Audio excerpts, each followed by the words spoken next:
Welcome back to the Mighty Merp podcast. This is Melissa Rosenblum, your host, and I am so excited today to talk to my guest, Samii Emdur. Samii is the founder and director of a nonprofit organization called Camp to Belong River Valley. Camp to Belong River Valley is a nonprofit that reunites siblings separated by the foster care system and/or adoption. Host Melissa Rosenblum is one of only a few women certified by the Supreme Court of New Jersey as a criminal trial attorney. When you add kids, a booming law business, and a little black book full of subject matter experts, you've got the Mighty Merp podcast. I have known Samii for over 20 years, and she is an incredible human. She is a foster mom and a mom to a 4-year-old daughter. She currently fosters a 10-month-old baby, and over the last several years has fostered more than 13 children. She's also a nurse and has worked at Children's Hospital of Philadelphia, primarily as the pediatric oncology unit and bone marrow transplant nurse. I'm so excited to talk to Samii today about Camp to Belong River Valley.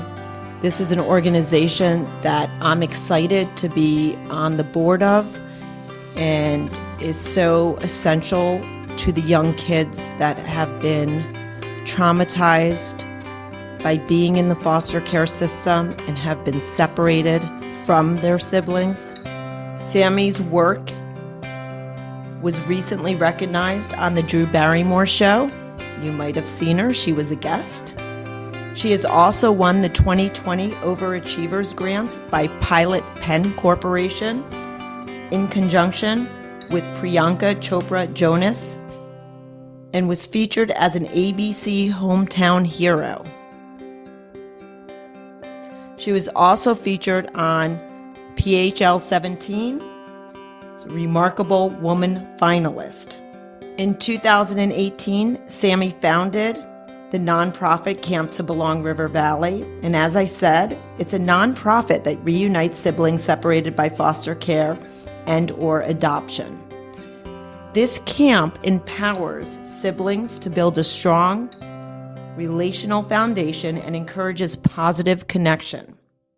Camp to Belong River Valley's signature program is a week-long overnight camp whose programs are a catalyst for supporting siblings and therefore diminishing trauma.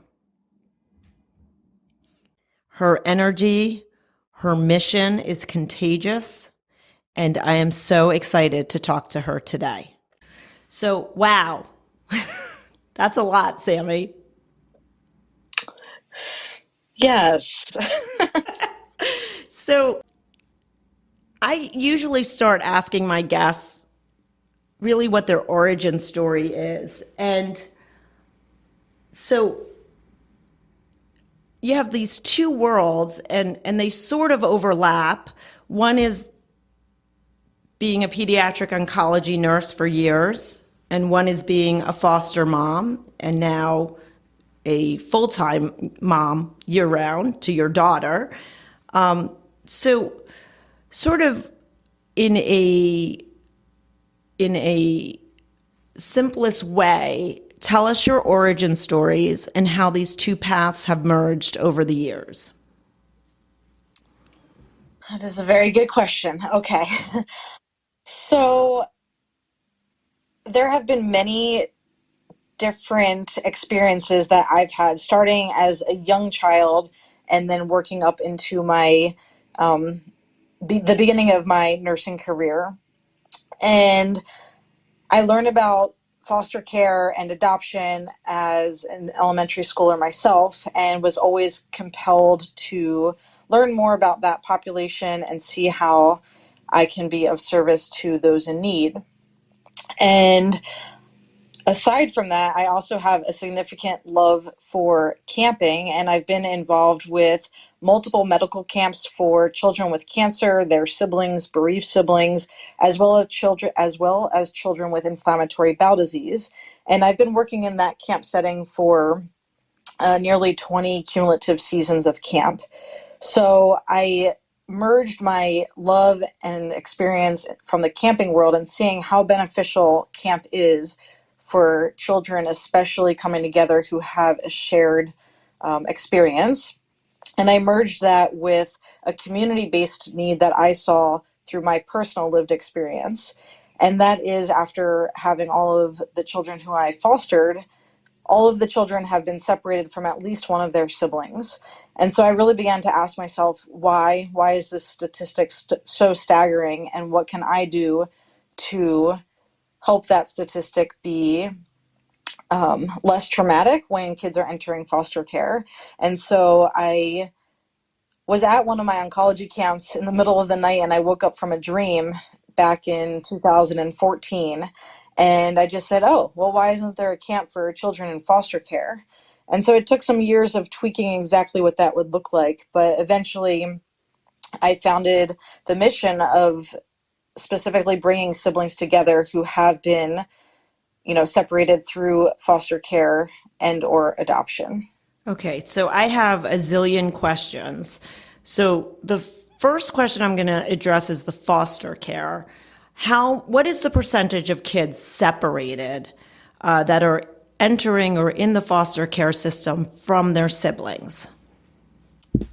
So, to my knowledge, and this is a national statistic, that it's between 70 and 75% of siblings who enter foster care are separated from at least one of their siblings. Wow, I mean it's such a huge number. I mean, it's 3 out of 4 kids are separated from their siblings. So did you know, you talked about at a very young age being interested in fostering or foster care. How old were you when you thought, I want to be a foster parent? And how old were you when you thought, I want to be a nurse? So it was between the ages of second grade and fourth grade. In my very early and formative years, I grew up with my parents actually bringing in homeless adults and really just providing them a safe environment where they could get back up on their feet and teaching them the skills that would set them up on a road of success. And so I think that was from the time I was born until I was entering the third grade that we had multiple people who lived with us over a period of time.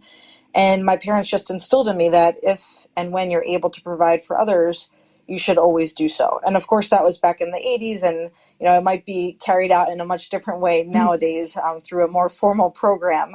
But I really do think that that had a big impact on, honestly, where the trajectory of many of the things I've done in life have gone. And then from a nursing standpoint, I have 3 younger brothers, and they all have complex medical needs. So from a very early age, I was exposed to the medical care system, and my parents also met each other as paramedics. So whenever we were out in the community and we saw an emergency, my parents would, jump in to help that person without batting an eye. And so I think those little events merging together really formed. And by second grade, I was adamant that I was going to be a registered nurse, and specifically at the Children's Hospital of Philadelphia. And I never wavered from that after second grade. Prior to that, I wanted to be an astronaut, but I think every kid has that phase.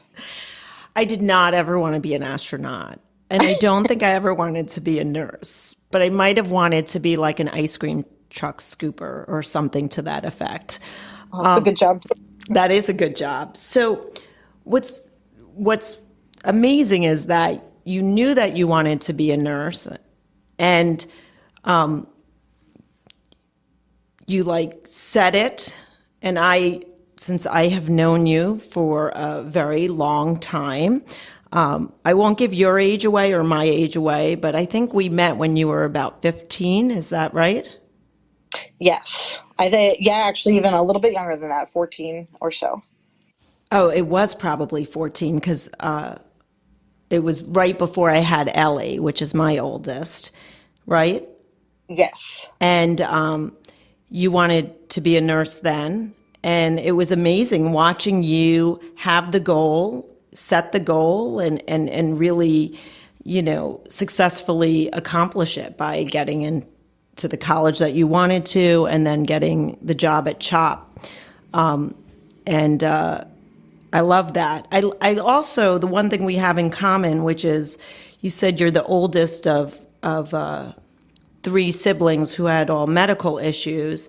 I am also one of four children, and I have four children myself. And so, that sibling relationship, I mean, so paramount to, every childhood memory I have is with my siblings.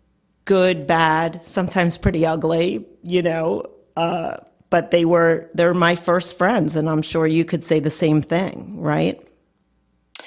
Absolutely. And I think one of the things that I always notate is that most often in life, the longest relationship that we have with any other human is with our sibling.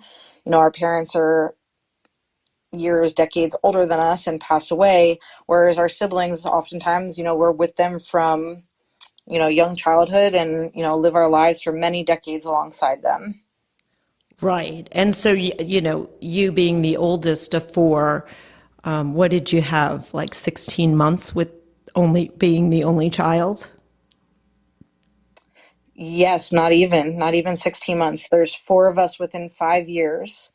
And I am 15 months older than my next born brother. Right. So I always, when we talk about Camp to Belong River Valley, which is a program and an organization that's dear to my heart as well, because I work with kids in the juvenile justice system that unfortunately have started out in the foster care system or have been separated from their siblings, from their families, and have struggled. And to me, knowing the importance of my siblings, this kind of combines everything that's truly important to me in one organization. And I should mention the camping, I've spent 40 years at camp myself. So, loved all those components. But so when you figured it out, the camping, the foster care, the siblings, how hard was it to get it off the ground? So on one hand, it was very easy to get off of the ground. And on the other hand, it was very discouraging and hard. I did not know, I don't come from a business mindset whatsoever. So I didn't know the first thing about applying for nonprofit status. In fact, I don't even think I knew what 501c3 stood for, nor did I know how to begin that application process. But what did come easily is the buy-in from people and seeing, it's an easy talking point and it's easy for people to relate and see why this mission is so important. And so I naturally was able to get a lot of people who wanted to support the cause and therefore help me navigate the process of applying for all of the necessary paperwork. So as daunting as it was, it actually all came together relatively quickly once I set forward motion to really start working on this. I had this lingering kind of vague dream to create this camp for a few years, but from the day that I said, okay, we're going to actually start this, it all snowballed very quickly. And so from the time that we did get our official nonprofit status to the time that we held camp was less than a year. Who were the biggest supporters or helpers for you on this? I would say firstly, my parents, they encouraged me and they saw my passion for it. And they know that, just even if somebody says, you're taking too much on or that's too hard, they know that I'm not going to listen to that, especially when I feel like it's an important cause. So they really stood behind me and supporting me going forward with this. And then honestly, I had a team of people, some who I had known for a long time and others who I was meeting along the way.